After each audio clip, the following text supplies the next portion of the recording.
Sir, ಇಲ್ಲಿ ತುಮಕೂರು ಜಿಲ್ಲೆಯ ಎಲ್ಲ ಕಂದಾಯ ಇಲಾಖೆ ನೌಕರರು ಮತ್ತು ನಮ್ಮ ಗ್ರಾಮ ಆಡಳಿತಾಧಿಕಾರಿ ಮಿತ್ರರು ಎಲ್ಲರೂ ಕೂಡ ಅಭಿಪ್ರಾಯ ತಿಳಿಸಿದಂತೆ ಹಿಂದಿನ ದಿನ ಸಂಜೆ 5:30 6 ಗಂಟೆಯಿಂದ 8 ಗಂಟೆವರೆಗೂ ಜಿಲ್ಲಾಧಿಕಾರಿಗಳು ಗೂಗಲ್ ಸಭೆಯನ್ನು ಮಾಡ್ತಾರೆ. ಎಲ್ಲರಿಗೂ ಕೂಡ ಆ ಸಭೆಯಲ್ಲಿ ಡೈರೆಕ್ಷನ್ಸ್ ಕೊಡ್ತಾರೆ.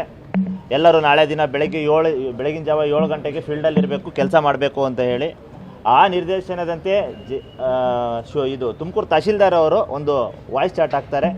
ವಾಯ್ಸ್ ರೆಕಾರ್ಡ್ ಏನೋ ಹಾಕಿದ್ದಾರೆ. ಅದರಲ್ಲಿ ಹೇಳಿದ್ದಾರೆ, ಸರ್ 6:15 ಎಲ್ಲರೂ ಕೂಡ ಅಸೆಂಬಲ್ ಇರಬೇಕು, 7 ಗಂಟೆಗೇನೋ ಅಷ್ಟು ಅಟೆಂಡೆನ್ಸ್ ಕೊಡ್ತೀನಿ, ಯಾರು ಅಬ್ಸೆಂಟ್ ಇದ್ದಾರೆ ಅವ್ರ ಮೇಲೆ ಕ್ರಮ ಕೈಗೊಳ್ಳೋಕ್ಕೆ ನಾನು ಶಿಫಾರಸು ಮಾಡ್ತೀನಿ ಅಂತ ಹೇಳಿ. ಇದಕ್ಕೆ ನೇರ ಕಾರಣ ಸರ್, ಎಲ್ಲ ಅಧಿಕಾರಿ ವರ್ಗದವರು, ತಹಶೀಲ್ದಾರ್ ಆಗಿರ್ಬೋದು, AC ಆಗಿರ್ಬೋದು, ADC ಆಗಿರ್ಬೋದು, ಜಿಲ್ಲಾಧಿಕಾರಿಗಳಾಗಿರ್ಬೋದು, ಇವರೆಲ್ಲರೂ ಕೂಡ ಈ ಒಂದು ಸಾವಿಗೆ ಕಾರಣಕರ್ತರಾಗಿದ್ದಾರೆ. ಇವರೆಲ್ಲರ ಮೇಲೂ ಕೂಡ ಕ್ರಮ ಕೈಗೊಳ್ಳಬೇಕು.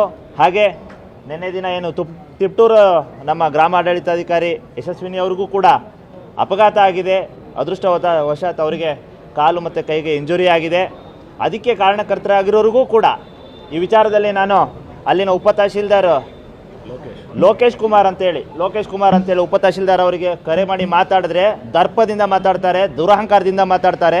ಒಬ್ಬ ರಾಜ್ಯಾಧ್ಯಕ್ಷನಿಗೆ ಅಷ್ಟೊಂದು ದುರಹಂಕಾರದಿಂದ ಮಾತಾಡುವಂಥ ಒಬ್ಬ ಉಪ ತಹಶೀಲ್ದಾರು ಗೌರವಯುತವಾಗಿ ನಾವು ಮಾತಾಡಿದ್ರೆ ಇಷ್ಟೊಂದು ಹೆರಾಸ್ಮೆಂಟ್ ಮಾಡ್ತಾ ಇದ್ದೀರಾ. ಹೆಣ್ಮಕ್ಳೆಲ್ಲ ನಿಮಗೆ ವಿಡಿಯೋ ಕಾಲಲ್ಲಿ ಲೊಕೇಶನ್ ಮಾಡಬೇಕಾ, ಲೊಕೇಶನ್ ನಿಮಗೆ ಫೇಸ್ ತೋರಿಸ್ಬೇಕಾ, ಎಲ್ಲಿದ್ದೀವಿ ಅಂತೇಳಿ ತೋರಿಸ್ಬೇಕಾ ನಿಮಗೆ ಅಂತೇಳಿ ನಾವು ಪ್ರಶ್ನೆ ಮಾಡಿದ್ರೆ ದೌರ್ಜನ್ಯದಿಂದ ಮಾತಾಡ್ತಾರೆ. ಲೋಕೇಶ್ ಮೇಲೂ ಕೂಡ ಕ್ರಮ ಕೈಗೊಳ್ಳಬೇಕು. ಆ ಹೆಣ್ಮಗಳು ವಿಡಿಯೋ ಕಾಲ್ ರಿಸೀವ್ ಮಾಡೋಕ್ಕಂತ ಹೋದ ಮೂಮೆಂಟಲ್ಲಿ ಬಿದ್ದು ಅದೃಷ್ಟವಶಾತ್ ಯಾವುದೇ ಸಮಸ್ಯೆ ಆಗಿಲ್ಲ. ಕಾಲು ಮತ್ತು ಕೈ ದೊಡ್ಡ ಮಟ್ಟಕ್ಕೆ ಇಂಜುರಿ ಆಗಿದೆ. ಅವ್ರ ಮೇಲೂ ಕೂಡ ಕ್ರಮ ಕೈಗೊಳ್ಳಬೇಕು. ಯಾಕಂತ ಅಂದರೆ ಒಬ್ಬ ರಾಜ್ಯಾಧ್ಯಕ್ಷನಿಗೆ ಅಗೌರವಯುತವಾಗಿ ನಡ್ಕೊಂಡು ನನ್ನ ಸಮೂಹಕ್ಕೆ ಹಿಂಗೆ ಸಮಸ್ಯೆ ಮಾಡ್ತಾ ಇದ್ದೀರಾ, ಹೆರಾಸ್ಮೆಂಟ್ ಮಾಡ್ತಾ ಇದ್ದೀರಾ ಅಂತೇಳಿ ನಾನು ಪ್ರಶ್ನೆ ಮಾಡಿದ್ರೆ ನನಗೆ ದರ್ಪದಿಂದ ಮಾತಾಡ್ತಾರೆ ಅಂತ ಆ ವ್ಯಕ್ತಿ ಮೇಲೂ ಕೂಡ ಕ್ರಮ ಕೈಗೊಳ್ಳಬೇಕು. ಈ ಸಾವಿಗೆ ನ್ಯಾಯ ಸಿಗಲೇಬೇಕು. ಮಾನ್ಯ ಕಂದಾಯ ಸಚಿವರು, ಇದೇ ಜಿಲ್ಲೆಯವರು, ಉಪಮುಖ್ಯಮಂತ್ರಿಗಳು ಕೂಡ ಕಂದಾಯ ಇಲಾಖೆಯಲ್ಲಿ ತುಮಕೂರು ಜಿಲ್ಲೆಯಲ್ಲೇ ಈ ಥರದೊಂದು ಅಹಿತಕರ ಘಟನೆ ನಡೆದಿದೆ. ತಾವು ಈ ಸ್ಥಳಕ್ಕೆ ಆಗಮಿಸಬೇಕು. ನಮ್ಮೆಲ್ಲರ ಮನವಿ ಇದೆ, ತಪ್ಪಿತಸ್ಥರ ವಿರುದ್ಧ ಕ್ರಮ ಕೈಗೊಳ್ಳಲೇಬೇಕು ಅಂತೇಳಿ ನಾವು ಆಗ್ರಹಿಸ್ತೀವಿ ಸರ್. SIR ಪ್ರಕ್ರಿಯೆ ಅಂತ ಬಂದು ಚುನಾವಣಾ ಆಯೋಗದ ಕೆಲಸ ಏನಾದರೂ ಅದರ ಸುತ್ತೋಲೆ ಮಾಡಲೇಬೇಕು ಅನ್ನುವಂಥದ್ದು ಏನಾದರೂ ಸರ್, ನಮ್ಮಲ್ಲಿ ತಹಶೀಲ್ದಾರ್ಗಳಿಗೆ ಮತ್ತು ACಗಳಿಗೆ ಮ್ಯಾಕ್ಸಿಮಮ್ ಇವ್ರಿಗೆ ಮಾಹಿತಿ ಇದೆಯಲ್ಲ ಗೊತ್ತಿಲ್ಲ.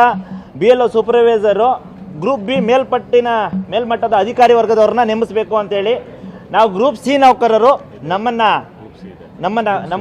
ಮೊದಲನೇ ಆದ್ಯತೆಯಲ್ಲಿ ಗ್ರೂಪ್ B ಹೇಳಿದ್ದಾರೆ, ನಮ್ಮನ್ನು ಮೇಲ್ವಿಚಾರಣೆಗೆ ಅಂತ ಕೊಟ್ಟಿದ್ದಾರೆ ಸರ್. BLO BLOಗಳು ಸುಮಾರು ಜನ ಅಸಹಾಯಕರಿದ್ದಾರೆ ಪಾಪ, ಅಲ್ಲಿ ಪ್ರೋಗ್ರೆಸ್ ಆಗೋದಿಲ್ಲ. ರಾಜ್ಯಾದ್ಯಂತ ತುಮಕೂರು ಜಿಲ್ಲೆ ಅಷ್ಟೇ ಅಲ್ಲ, ಎಲ್ಲ ಜಿಲ್ಲೆಗಳಲ್ಲೂ ಕೂಡ BLO ಕೆಲಸಗಳನ್ನು ಕೂಡ ಗ್ರಾಮ ಆಡಳಿತಾಧಿಕಾರಿಗಳೇ ನಿಭಾಯಿಸ್ತಾ ಇದ್ದಾರೆ. ಕಾರಣ ಏನಂದರೆ BLO ಸೂಪರ್ವೈಸರ್ ಇರೋದ್ರಿಂದ. ಸರ್ಕಾರದಲ್ಲಿ ಏನು ಚುನಾವಣಾ ಆಯೋಗ, ಮುಖ್ಯ ಚುನಾವಣಾ ಆಯೋಗದಲ್ಲಾಗಲಿ, ರಾಜ್ಯ ಚುನಾವಣಾ ಆಯೋಗದಲ್ಲಾಗಲಿ ಬೆಳಗ್ಗೆ 6 ಗಂಟೆಯಿಂದ 10 ಗಂಟೆವರೆಗೂ ಕೆಲಸ ಮಾಡಿ ಅಂತ ಹೇಳಿಲ್ಲ ಸರ್. ರಜೆ ದಿನವೂ ಕೂಡ ಯಾವುದೇ ರೀತಿ ಕೆಲಸ ಕೇಳಿಲ್ಲ. ಆದರೆ ಪ್ರೋಗ್ರೆಸ್ ಮಾಡಿ ಅಂತೇಳಿ ಈಗ ಇನ್ನೇನು SIR ಪ್ರಕ್ರಿಯೆ ಪ್ರಾರಂಭ ಆಗಿ 2-3 ದಿನ ಆಗಿದೆ ಸರ್. 30 ದಿನ ಕಾಲಾವಕಾಶ ಇದೆ. ಇವ್ರು ನಾನೇ ಮೊದಲನೇ ರ್ಯಾಂಕ್ ಇರಬೇಕು, ಇಡೀ ರಾಜ್ಯದಲ್ಲಿ ನಾನೇ ಫಸ್ಟ್ ಬರಬೇಕು. ಚುನಾವಣಾ ಆಯೋಗದಿಂದ ಸರ್ಟಿಫಿಕೇಟ್ ಸಿಗುತ್ತೆ ಇವರಿಗೆ. ಆ ಸರ್ಟಿಫಿಕೇಟ್ನ ಯಾವ್ಯಾವ ಬಸ್ ಸ್ಟ್ಯಾಂಡ್ಗಳಲ್ಲಿ ಯಾವ್ಯಾವ ದೊಡ್ಡ ಸರ್ಕಲ್ಗಳಲ್ಲಿ ಹಾಕ್ತಾರೆ, ಅವ್ರು ಇದು ಪ್ರಶಂಸೆ ತಗೊಳ್ತಾರೋ ಗೊತ್ತಿಲ್ಲ.